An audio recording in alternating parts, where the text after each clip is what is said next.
Go, so what's up? So what's up mga kurirat? Yeah! Oh.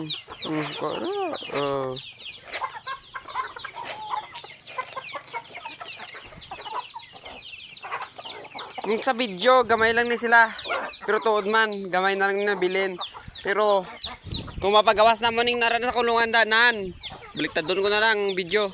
Kung mapagawas na mo ning aradre, sure ball ni magbalik ang mga manok na mga damo-damo. Karon na pakita ko sa inyo ang sulod. So dire lang anay kay karon lang. So what's up? Ito na ang pinasabi ko sa inyo. Nakapag ito napalabas namin. Napakarami yan sila. Yan.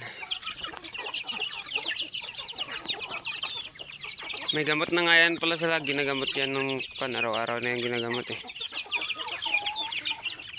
Ewan ko kung ilang piraso yan sila. Ito pa. Ito malilit. Medyo malilit pa ito sila. Pasok ko na lang yung cellphone para kitang-kita nyo talaga. Yan. Diba? Tagsik no? Ito may tatlo dito. Bantam lahi nito. Tapos ang ginamit na manador. Hybrid. Pure hybrid. Yan na. So doon naman tayo sa kabila. Yan na, makalat na talaga. Dito na naman tayo. Okay, then yung video. Ito na ang ginasabi ko sa inyo. Iba yung nandun kanina, iba yung tatlong kulungan, iba rin ito.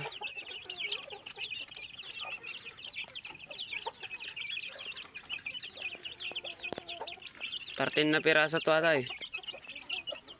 Yan.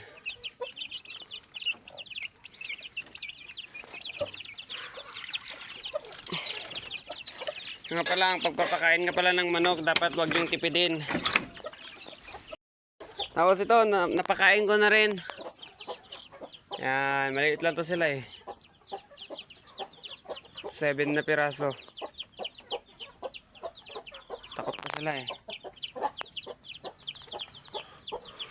Sara ko na ito, baka lumabas pa. Dito sa kabila. Yun.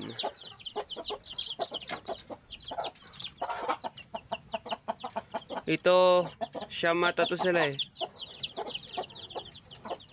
Nakikita nyo guys, kung nakikita nyo na may sako, purpose nyan is para hindi magkuhan. Para yung pagkain nila, iabot pa rin nila. Dahil malilit pa to sila eh.